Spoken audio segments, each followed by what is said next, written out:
The rain had been striking the schoolroom windows since before first light, and Helena Pryce had long since stopped noticing it.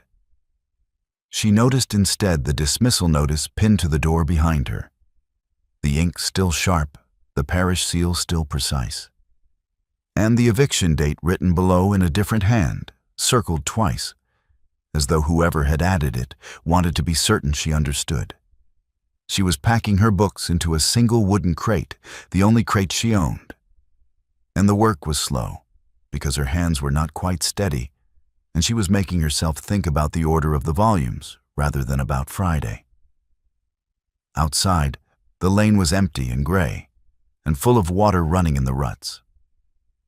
She had been dismissed from this schoolroom 3 days ago, after 12 years of teaching in it, on the grounds of irregular attendance records.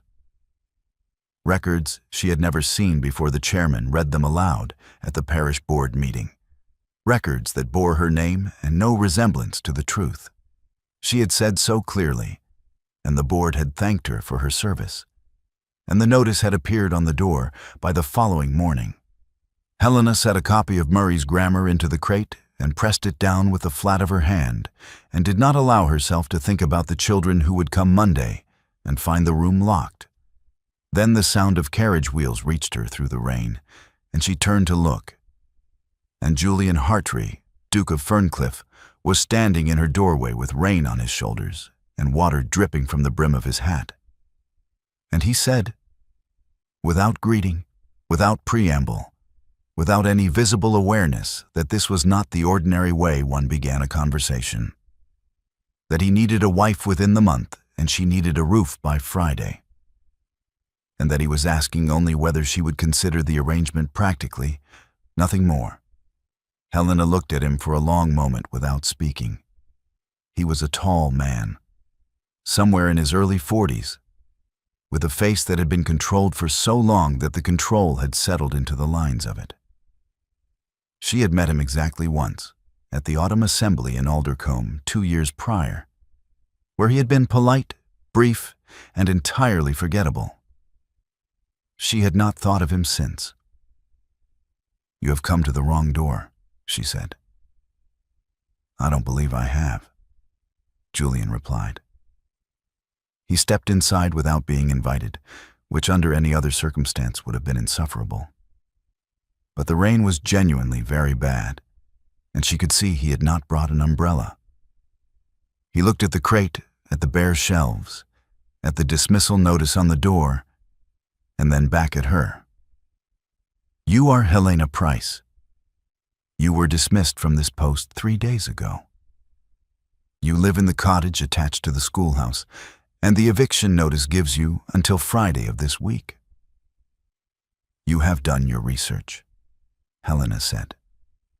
"I do my research before I make decisions," he said. "Not after." She turned back to the crate and set another book into it. Cobbett's Grammar, which she had bought with her own money 10 years ago. "And what research led you to the conclusion that I was the appropriate candidate for this arrangement?" Julian moved further into the room and set his hat on the desk she had cleared. He did not sit. "I need a wife," he said. "I need her within the month, and I need her to be a woman of sense and proven competence who has no existing family obligations that would complicate the situation. I have been told you are both." "By whom?" "By several people in this village, who appear to hold you in considerable esteem, regardless of what the parish board has chosen to record in its ledger." Helena set down the book she was holding and faced him properly. He was watching her with an expression she could not immediately categorize. Not pity, not condescension, not the particular brand of charitable concern she had been receiving from her neighbors since the dismissal, which was the most exhausting thing she had ever experienced. He looked at her as though she were a problem he was attempting to solve honestly. "You should know," she said, "that I have no connections, no family of standing, no character reference, since the chairman of the parish board is the only man in this county positioned to provide one, and he is not likely to do so. I bring nothing to an arrangement of this kind." "I know that," Julian said. "Then I will ask you again. Why me?" He was quiet for a moment. Not evasively quiet. The silence of a man choosing his words with care rather than concealing them. "Because I need a woman who will manage what I ask of her without requiring a performance of sentiment she doesn't feel," he said. "And because every person I have spoken to in this village, when asked about Helena Pryce, used the word honest before they used any other word. I find that specific and useful." Helena looked at him for another moment. Then the crate slipped. She had stacked it too high, and the edge caught on the desk corner, and it lurched sideways. And Julian moved without appearing to think about it, and caught the far edge with both hands, steadying it. His right hand covered hers on the wooden rim for the space of 2 seconds before he withdrew it and straightened the crate carefully on the desk between them. Neither of them mentioned it. "I will consider it," Helena said. "Practically, as you suggested. But I have questions, and I want answers before I give you anything resembling a decision." "That is reasonable," Julian said. He picked up his hat and held it and waited. Outside, the rain came harder against the glass, and the dismissal notice lifted slightly at the corner in the draft from the door he had left open behind him. And Helena Pryce looked at the crate of books and at the Duke of Ferncliffe, and felt the particular clarity that comes when there are very few options left, and the one in front of you is at least honest about what it is. She made him sit down. It seemed important to establish that she would not conduct a conversation of this nature while one of them was standing over the other. And he sat in the chair she indicated without objection, which told her something. "What is expected of me?" she said, taking the chair on the opposite side of the desk. "Specifically." "You would manage the household at Ferncliffe," Julian said. "Appear at such social obligations as the estate requires. Be present and competent. I would ask that you do not misrepresent the nature of the marriage to anyone.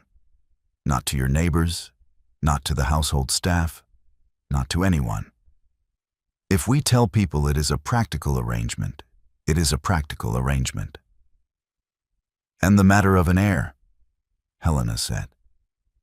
She said it plainly because she was not going to pretend she hadn't heard that word in his initial proposal, and because she had 12 years of experience managing a room full of children who could detect evasion at 20 paces. Julian met her gaze directly. "Yes, that is part of the arrangement.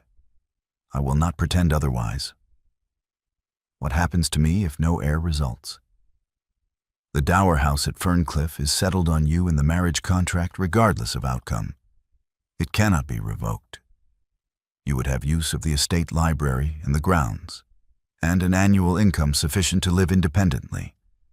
I have instructed my solicitor to draft these terms in full before the ceremony." Helena absorbed this. "And what happens to me if you die?" "The same," he said. "The dower house and the income are guaranteed in the contract. My solicitor will give you a copy of every document."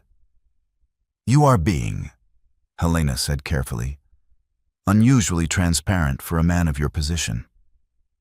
"I find that useful," he said, and she recognized in the repetition of the word that it was not a verbal habit but a genuine value. That usefulness to this man was not a small thing. She looked at her hands for a moment. "Why the urgency?" she asked. "Within the month is very fast. What is driving that particular deadline?" Something shifted in his expression.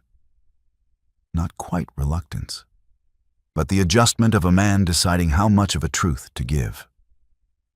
"My nephew," he said. "George Hartray. He is my heir presumptive. He is also a reckless and violent man who has already spent 3 seasons interfering with the tenant farms on the eastern edge of the estate." demanding payments outside the agreed terms, dismissing tenants who complain, letting buildings fall into disrepair because repairs cost money, and the tenants cannot compel him to spend it. I have no authority to remove him as heir, but a legitimate child would bar him from the succession entirely. Helena was quiet for a moment. And if you had simply wanted a wife, she said, you would have had one before now. Yes, Julian said. So the urgency is not about you.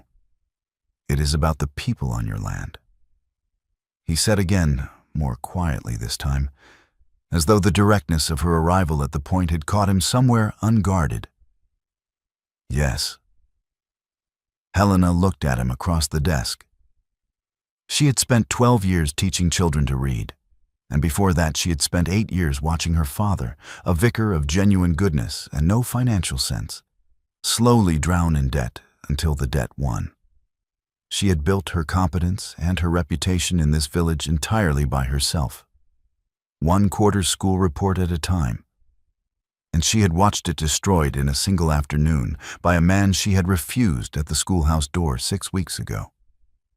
A man who had smiled while he read the falsified attendance records aloud and said he was very sorry it had come to this. She did not trust men in power. She had excellent reasons not to. But Julian Hartree had told her the truth about his nephew before she asked, and the truth was not flattering. It was not the story of a duke who needed a duchess for propriety's sake.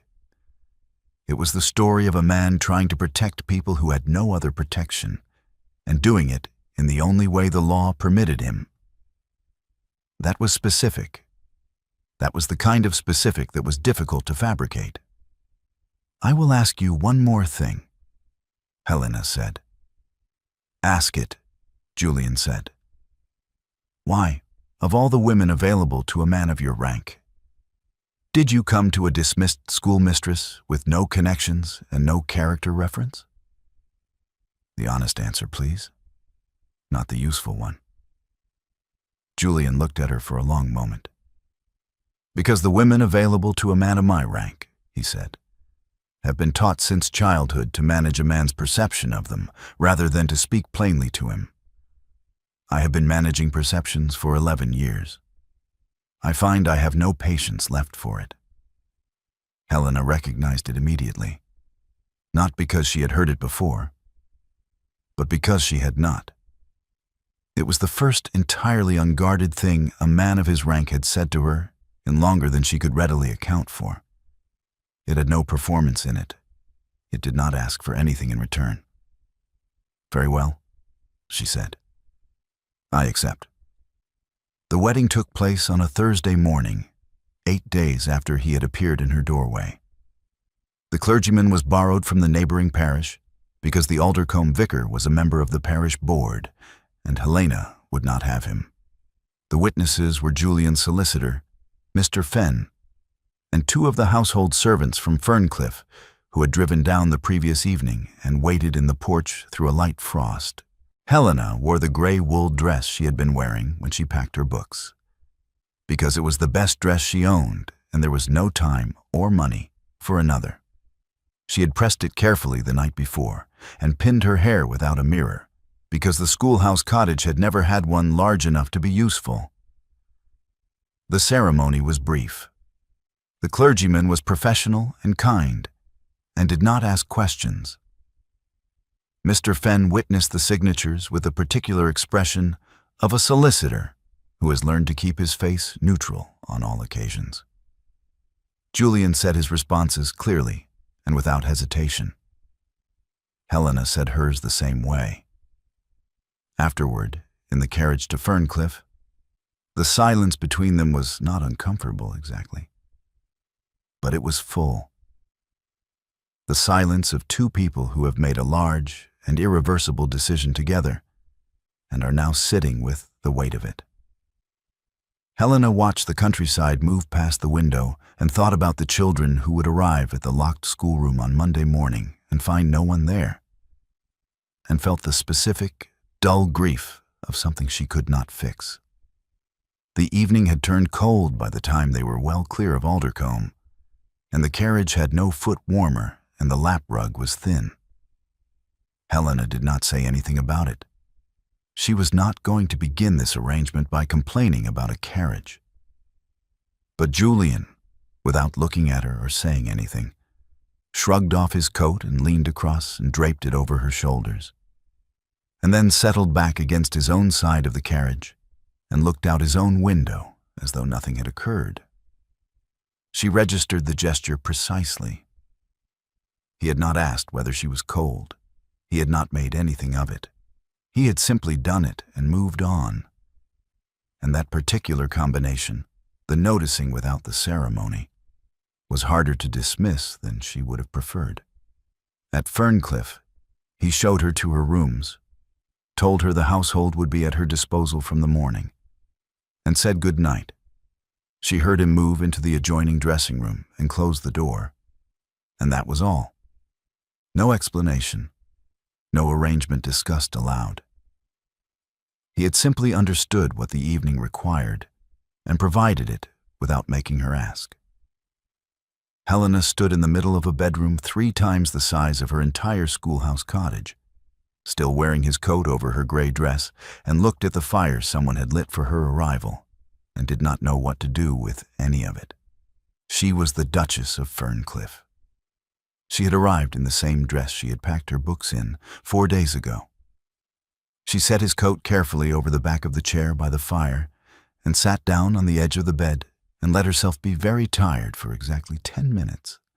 And then she stood up and began to think about what needed to be done in the morning. The East Room at Ferncliffe was a long, south-facing room that had been used at various times as a music room, a billiards room, and, most recently, a repository for furniture that no longer fit anywhere else. Helena moved the furniture herself over the course of a morning. The lighter pieces she carried. The heavier ones she shifted with a combination of determination and a technique she had developed over years of rearranging schoolroom desks. By the afternoon, she had a table, 6 chairs, and enough wall space to hang 2 slates. She sent a note to 3 families in the nearest village whose children she knew had no other schooling available. And within the week, she had 7 pupils ranging in age from 5 to 11. And the East Room smelled of chalk and damp wool and the particular industrious quiet of children who are genuinely trying. She had not asked Julian's permission. She had not thought to. The East Room was empty, and she needed it, and she had moved in. 3 weeks into their marriage, Julian was walking the corridor toward the estate office at 9 in the morning, when he heard a child's voice reading aloud. Slowly, with concentration, stopping to sound out the harder syllables. And he stopped outside the East Room door and looked in. Helena was standing beside the table with a primer open in her hand, listening to a small girl read with the particular quality of attention that does not interrupt but does not drift either. 6 other children sat at the table in various stages of their own work. Helena had not decorated the room or made it charming. She had made it functional, which was something else entirely. Julian stood in the doorway for perhaps 30 seconds before Helena looked up and saw him. She did not startle. She looked at him with the same level attention she had been giving the child, waiting. He did not go in, but he did not leave either. And after a moment he said, "The girl on the left, is her letter formation improving?" Helena looked at the child in question, a boy, actually, not a girl, which Julian realized a moment too late. "His name is Thomas," Helena said. "And yes, though he holds the chalk like he's trying to strangle it, which is the real difficulty. He grips it because he's afraid of making errors," Julian said. Helena looked at him with a slightly different attention. "Yes," she said. "Exactly." "My tutor told me the same thing when I was 7, Julian said. "I don't know if it helped to hear it." "It helps when they believe the person saying it," Helena said. She looked back at Thomas, who had become aware of the Duke in the doorway, and was sitting very straight. Back to your letters, Thomas. The Duke has his own work. Julian found, walking away down the corridor, that he was not thinking about the solicitor's correspondence waiting on his desk. He was thinking about the way she had said the Duke has his own work, not dismissive, not deferential, simply accurate, with the ease of a woman who had spent 12 years managing rooms full of people who needed redirecting and had become very good at it.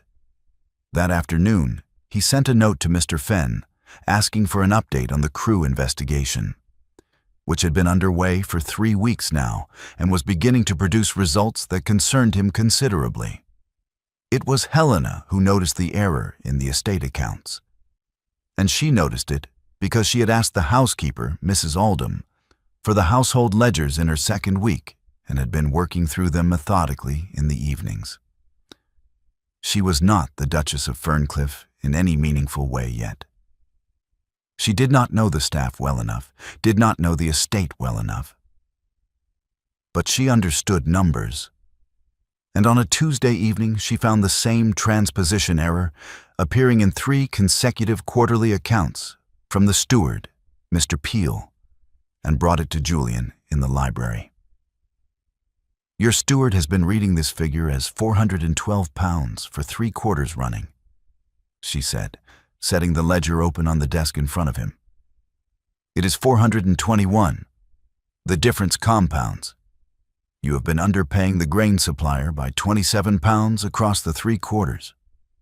Julian looked at the ledger. Then he looked at her. Peel has been my steward for 14 years, he said. He is not dishonest, Helena said.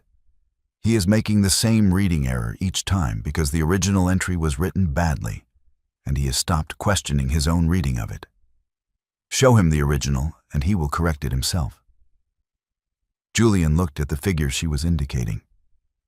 He pulled the ledger closer, examined it for a moment, and then sat back. You're right, he said. I know, Helena said, and took the ledger back. He watched her turn back toward the door, and then said, without quite deciding to, Where did you learn to read accounts? My father kept accounts, she said, stopping. He was a vicar.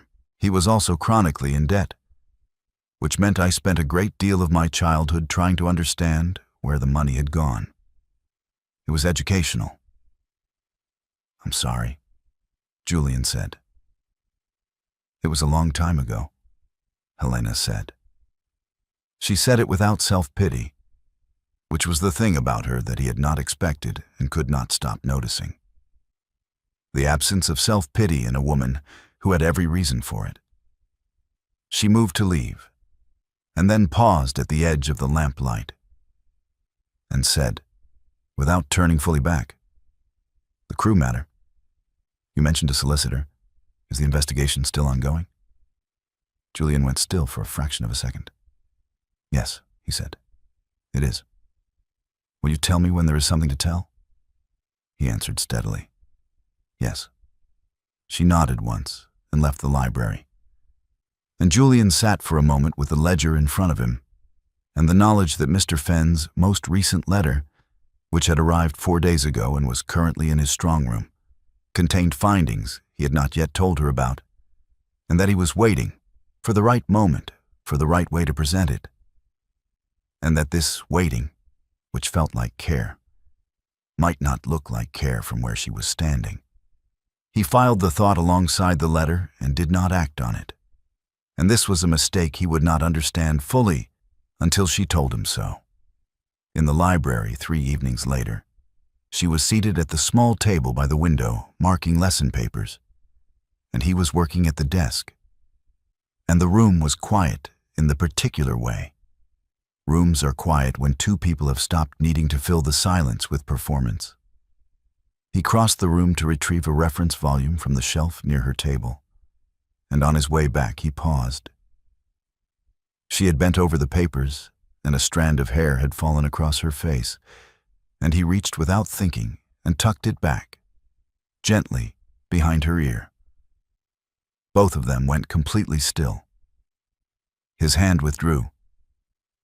He returned to his desk without comment. Helena sat for a moment with her pen held an inch above the paper and her eyes fixed on nothing in particular. And then she set the pen down and marked the next paper, and neither of them spoke of it. In the village, meanwhile, Abel Crewe, who had served as chairman of the parish board for 11 years and had built his standing in Aldercombe on the assumption that a dismissed schoolmistress with no family and no money was not going to cause him any further trouble, had learned through the wife of the Aldercombe draper that Helena Pryce had married the Duke of Ferncliffe. He sat with this information for 2 days, and then began saying, in the careful way of a man who understands how suggestion works better than accusation, that the match was no surprise to anyone who had paid attention, that Helena had always had ambitions beyond a schoolroom, and that certain things about her conduct before the dismissal were perhaps now easier to understand. Julian's housekeeper, Mrs. Oldham, heard this through the village market and reported it to him that same afternoon. Julian thanked her, filed the information in his strong room alongside Mr. Fenn's letter, and did not tell Helena. He told himself he was waiting until he had everything, the full picture, the complete proof, the moment when he could lay it before her properly and it would be over rather than ongoing. He had done this before, with other problems, with other people. He had learned 11 years ago that acting on incomplete information led to irreversible harm, and so he waited until the information was complete. What he had not yet understood was that Helena Pryce had also learned something 12 years ago about the men who held power over her life. And what she had learned was that waiting was how they kept it. She found out on a Wednesday morning from Mrs. Oldham. It was not deliberate on the housekeeper's part. Mrs. Oldham was a practical woman who had served the Ferncliffe household for 22 years and who had taken a careful, measured liking to the new Duchess on the grounds that she asked sensible questions and did not rearrange the kitchen. She mentioned the solicitor's letter in passing, the way one mentions something one assumes is already known, saying only that she hoped the matter of the Crewe business would be settled soon, since the letter had arrived 9 days ago, and these things always dragged on. Helena finished her breakfast. She found Julian in the estate office at 10:30, going over the quarterly rents with Mr. Peel, who had by then corrected his reading error and was visibly grateful not to have been dismissed for it. She waited in the doorway until Julian looked up and saw her expression, and then she said, "When you have a moment, Your Grace, I would be grateful for a word." He dismissed Peel within the minute and closed the door. "The solicitor's letter," Helena said. "Mrs. Oldham tells me it arrived 9 days ago. She assumed I knew. I did not know." Julian did not attempt to reframe this. "No," he said, "you didn't. What does it contain?" He crossed to the strong room, unlocked it, and brought out a folded letter. He held it for a moment, and then set it on the desk in front of her. Mr. Fenn's findings confirmed that the attendance ledger submitted to the parish board was altered after the fact. The original entries, in your hand, show regular attendance. The alterations were made in a different ink and a different hand, consistent with Crewe's own correspondence from the same period. He falsified the record after you refused his advances. Fenn has the original ledger pages and 3 witnesses who can attest to the discrepancy. Helena looked at the letter on the desk. She did not pick it up. 9 days, she said. Yes. And you said nothing. I was waiting, Julian said, for the right moment to present it properly, so that you would have everything at once, the proof, the plan, the path forward, rather than... There is no right moment for the truth, Helena said. Her voice was level, but it was the levelness of something held very still by effort. There is only early or late. You chose late. Again. The word again landed in the room and stayed there. I understand why you are angry, Julian said. I'm not sure you do, Helena said. I was dismissed from a post I held for 12 years on the basis of a lie. I have been living for 3 weeks in a house full of people who know my husband's solicitor is investigating the circumstances of that dismissal. And I did not know. You had the proof of my innocence for 9 days. 9 days in which I was still the woman who was dismissed without character, in which I was still explaining myself to your housekeeper and your steward and every person I met in this house. And you had the letter in your strong room and said nothing because you were waiting for the right moment. Julian said nothing. What were you protecting me from? Helena asked. Or were you protecting yourself from the conversation? It was a precise question, and it struck somewhere he had not expected. He started to answer and found that the answer was more complicated than he wanted it to be, and that the complication had a name he was not ready to say yet. I will not make that mistake again, he said. No, Helena said. She picked up the letter, folded it, and put it in her pocket. You won't have the opportunity, because I intend to know everything that comes to this house that concerns me, from this point forward. She moved to the door and stopped with her hand on the frame. I am grateful for what you are trying to do, she said, and her voice was entirely steady now. I want you to understand that. But gratitude does not require me to be kept in the dark about my own life. She left. She did not return to the library that evening. The following 2 weeks were the longest Julian had spent at Ferncliffe since the first winter after his wife died. Helena was present at every meal. She was courteous when spoken to and answered every question he put to her, and managed the household with the same quiet, systematic competence she brought to everything. She taught the children in the East Room every morning. She reviewed the household accounts every Tuesday. She was, by every visible measure, exactly what she had agreed to be.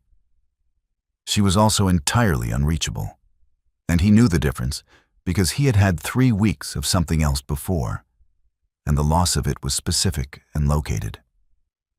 He did not press her. He understood, in the abstract, why she had withdrawn, and he understood that pressing her would only confirm what she already suspected, that he was a man who managed people rather than talked to them. But he did not know how to close the distance without explaining why he had withheld, and explaining why required telling her about the Dower House stairs, about Eleanor, about the warning he had not acted on. And he had not said those words aloud to anyone in 11 years. Meanwhile, Crewe had calculated correctly that a woman already doubting her husband was easier to damage. The suggestion that Helena had been no better than she should be before the marriage spread through the village with the particular efficiency of a story that gives people permission to revise their prior sympathy into suspicion. 2 families withdrew their children from the East Room lessons without explanation. Helena received the empty chairs on Monday morning and set the remaining children's work without comment. But Mrs. Oldham told Julian that the Duchess had been in the East Room for an hour after the children left, alone, and had come to supper afterward with the careful expression of a woman who has decided not to show what something cost her. Julian sent a note to the parish board requesting a formal assembly at the end of the following week. He did not tell Helena he had done so. He found her in the garden that night. It was late and cold, and she had not brought a shawl, and she was sitting on the stone bench near the kitchen garden wall where the herbs had gone to seed, and the last of the autumn roses had turned brown on the branch. He had seen the garden door open from the library window, and followed without thinking about whether it was wise. He sat down beside her on the bench and said nothing. He did not explain or argue or offer the apology he had already given and she had already received. He simply sat beside her in the dark, and after a moment He took her hand and held it, and her breathing, which had been very controlled, gradually steadied. They sat in silence for a long time. Then Helena said, "Tell me about your first wife." Julian was quiet for a moment. The garden was dark and still, and the cold was genuine, and he could feel the weight of her hand in his. And he said, "Her name was Eleanor. She was 29 when she died. She had told me twice, once in September and once in October, that the stairs at the Dower House were unsafe. The outer banister was loose. She asked me to have it repaired." He stopped. "I told her I would see to it," he said. "I did not. I had other concerns, the estate, the autumn accounts, a dispute with a neighboring landowner that seemed urgent at the time. In November, she fell. The banister gave way entirely. She did not survive the fall." Helena did not move. "I have spent 11 years, Julian said, "acting to protect the people around me from harm before they have to ask. From things I could see coming that they could not. I do it because the alternative, waiting until someone tells me something is wrong and then acting, was the last thing I tried with Eleanor, and it killed her." He paused. "I know that this is not the same. I know that withholding a solicitor's letter from you is not the same as ignoring a broken banister. But the habit is the same habit. And you asked me once if I was protecting you or protecting myself from the conversation. And the honest answer is that I am not entirely certain." Helena sat with this for a long time. The night was very quiet around them. She did not offer him comfort or absolution, and he did not ask for either. She simply sat with what he had said, and after a long moment, she turned her hand in his, so that her fingers were properly interlaced with his, and held on. The parish assembly hall in Aldercombe had been built in 1791, and smelled of old wood and candle tallow, and the accumulated proceedings of 30 years of local governance. It held perhaps 60 people comfortably, and 80 uncomfortably. And on the evening of the assembly, it held closer to 90, because word had spread that the Ferncliffe business was on the agenda, and Aldercombe had been waiting for this particular reckoning for weeks. Helena sat in the second row with Julian beside her.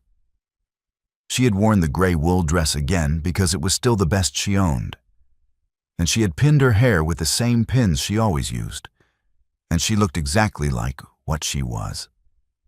A schoolmistress from this village who had married a duke and come back to her own parish to sit in a hall where the man who had destroyed her reputation was chairing the proceedings.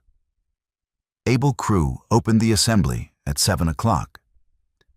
He was a compact, well-dressed man of 53, with the particular confidence of someone who has never faced a consequence he could not manage. He moved through the preliminary business with practiced efficiency, and then he arrived at the agenda item listed as the matter of the schoolhouse.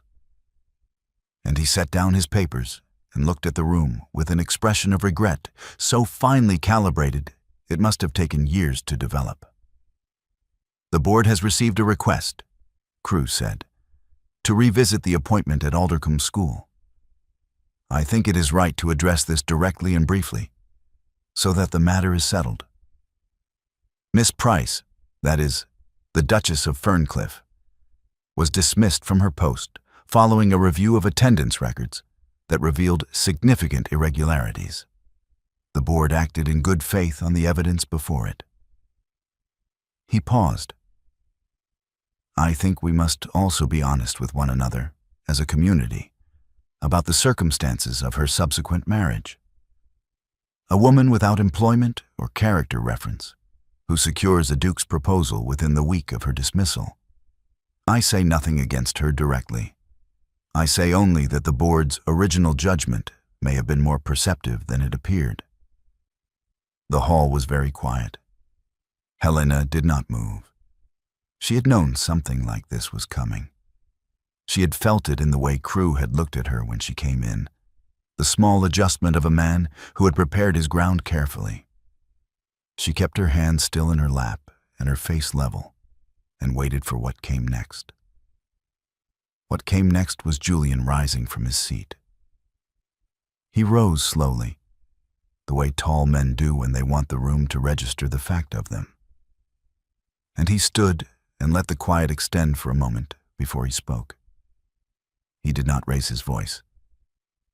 "I will address the board directly," he said, "if the board will permit it." Crewe said, with the smoothness of a man who has no choice but to permit it, "Of course, Your Grace."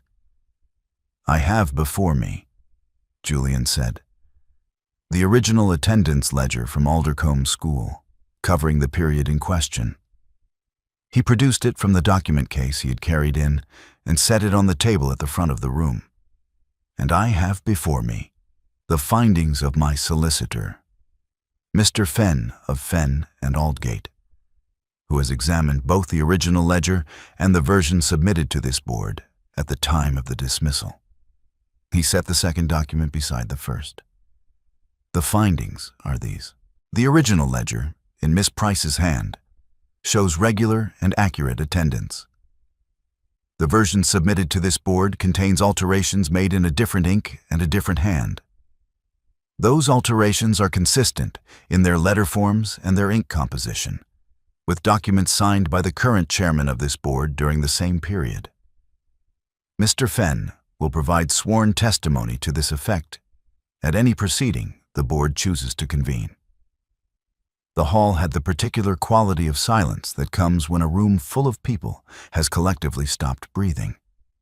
"I want to say one further thing," Julian said, and his voice changed, not louder, but different, stripped of the formal register he had been using and replaced with something that had no performance in it at all.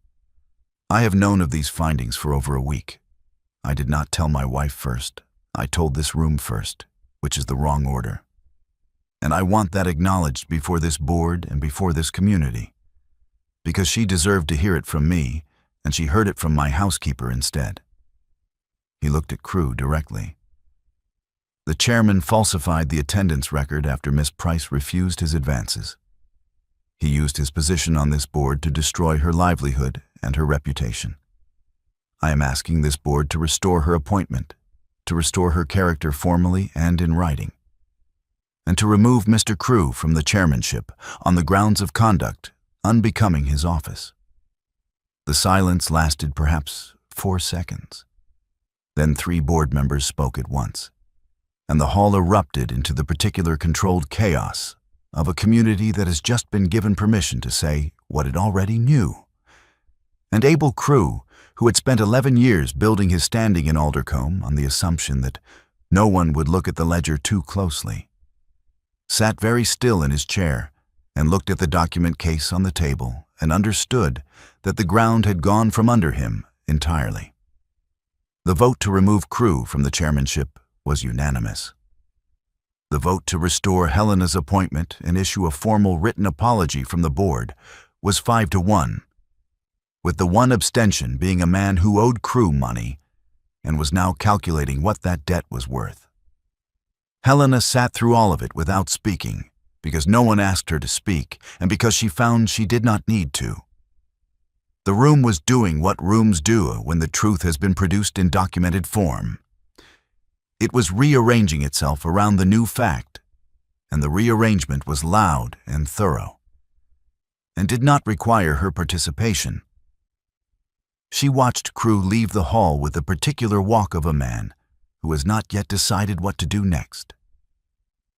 And she felt something in her chest that was not triumph and not relief, and was perhaps the specific, quiet satisfaction of a wrong being named correctly after a long time of being named wrong.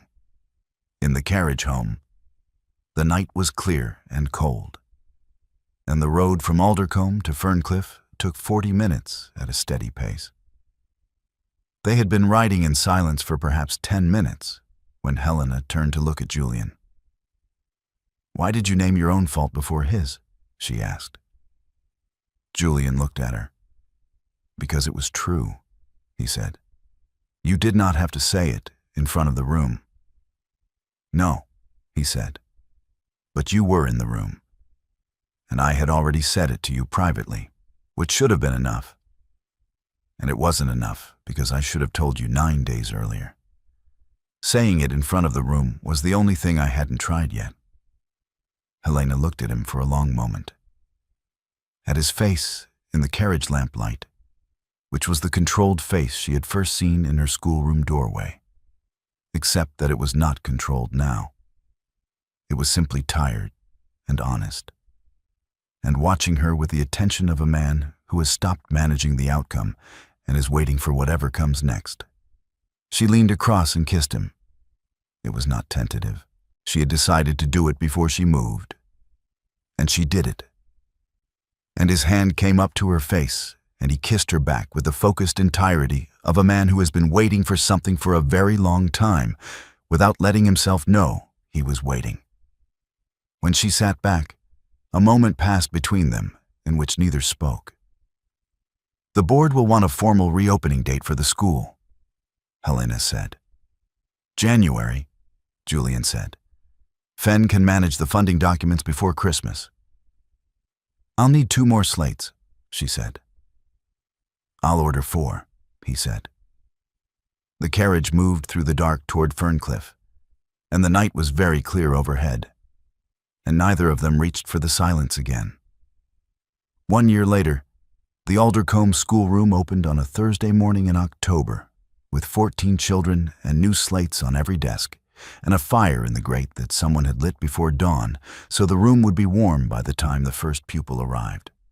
The windows that had been letting in the cold for 3 winters had been reglazed with Ferncliffe funds, and there were new primers on the shelf, and a small painted sign above the door that had not been there before.